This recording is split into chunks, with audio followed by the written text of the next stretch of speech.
This is Phil Myers from Myers Metal Detectors, and today I'm going to be showing you the Whites MX5. And basically what I'm going to do in this video is just show you the screen so you'll hear me talking, and the all the controls that are available on this particular detector. And this has some high-end features that are available on the Whites VX3 and V3i, but at a more affordable price. It is a single frequency detector. I think it operates around 15 kilohertz. But first let me run through the controls real quick. And I'll turn it off. If we hit that one time, it turns it on. And I'll run through all of the controls real quick to set your detector up. You hit the select button, you're going to first off be at the sensitivity control. You can power that up or down. Inside this shop here, we have to set it at 3 bars down from the top because of electromagnet interference, EMI, from the computers, the overhead lights and all that would affect it. Now if we hit the select button again, we'll go over to the target volume. If you're hard of hearing, you can turn that up so that's the actual response of the target you'll hear in your headphones or on the speaker, increasing that. And then if we hit that again, we'll go over to the threshold control, which I just maxed it out there, or no, maybe not. That's the background hum you hear. I just turned it up real loud just so you could hear what I was doing. But in your headphones you want to make that just a real quiet hum that you hear in the background, because a lot of times you'll get targets that are out of the range of the detector or too deep for the VDI, the target ID screen, to show something, but it'll be a null or a change in threshold sound. Might be a deep target, and it may be good or it may be junk, but you have a choice of whether you want to dig it if it's out of the range of the detector. So that's the threshold sound. Next you have the what would you call that? Oh, your tone ID. And you can, right now I'm in 8 different tones, but you can also make that 2 or all the same tone. So I like having tone ID on 8, so you'll have a different target response for 8 different targets. The lowest being iron, and then the highest being your silver range. Next in the detector, oh, I also forgot to tell you, and I should have showed you this. If you turn it on one time, if you hit that again, it puts you in a pause mode. So if you're pinpointing your target with your hand pinpointer, you can actually, if your pinpointer interferes with your detector, which usually they don't, but if it does, you can put that in a pause mode and then hit it one more time. It'll turn it right back on to where you were at. You also have the backlight, and that's what I should have turned on first so you could see the features easier. If we put this back into select mode, there's your sensitivity, there's your target volume, there's your threshold, and there's the multi-tone ID, and right now I've got it on 8. And next, on the left-hand side, you have your beach mode or your coin mode. And you can have those set up differently.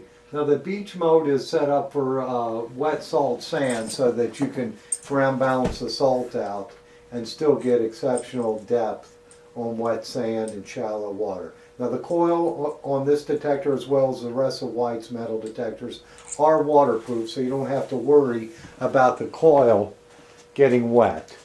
Now let me show you some more features here.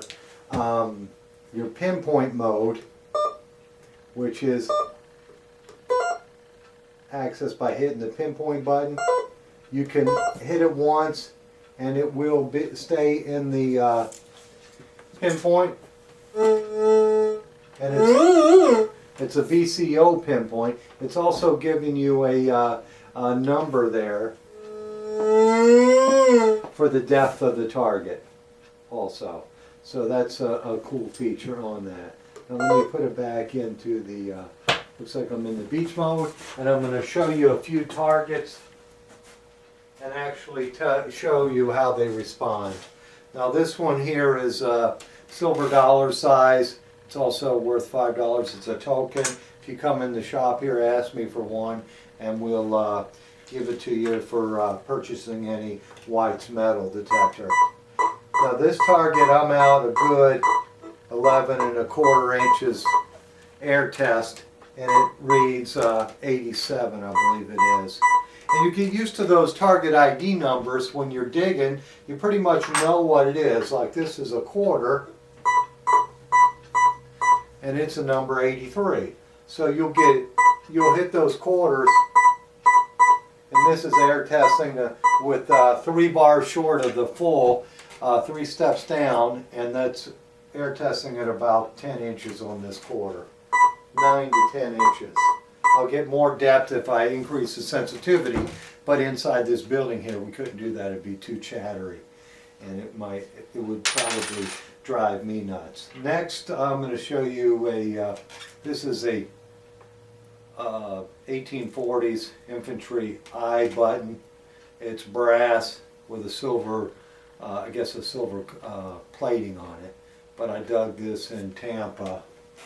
If I go over this, it more than likely it'll hit that at a good 10 inches, and it should come up in the 70s, similar to a coin. So there's the infantry eagle eye button, and then here's another coin-sized target. This is a cannon corps or artillery corps button. I think they were started 1815 is when they started using this, and it's one-piece button. The shank is broken on the back, but it's about the size of it's brass, about the size of a penny, maybe a little larger, and it'll pick that up at a good 8 to 10 inches deep. Now if we go over some, this is the famous, nobody wants to dig these beer bottle caps, and it's not picking that up. Let me see if I get, looks like I get a broken signal on that, so I wouldn't, and it's not, well there it is, it's reading a little bit if I hold it a certain way, but it's just not giving us that good repeatable signal. And then let's go over some iron, some crab wire. When I dig with my PI, this kind of irritates me that I have to dig this. And that's giving us a -30. Now I could turn my discrimination on that.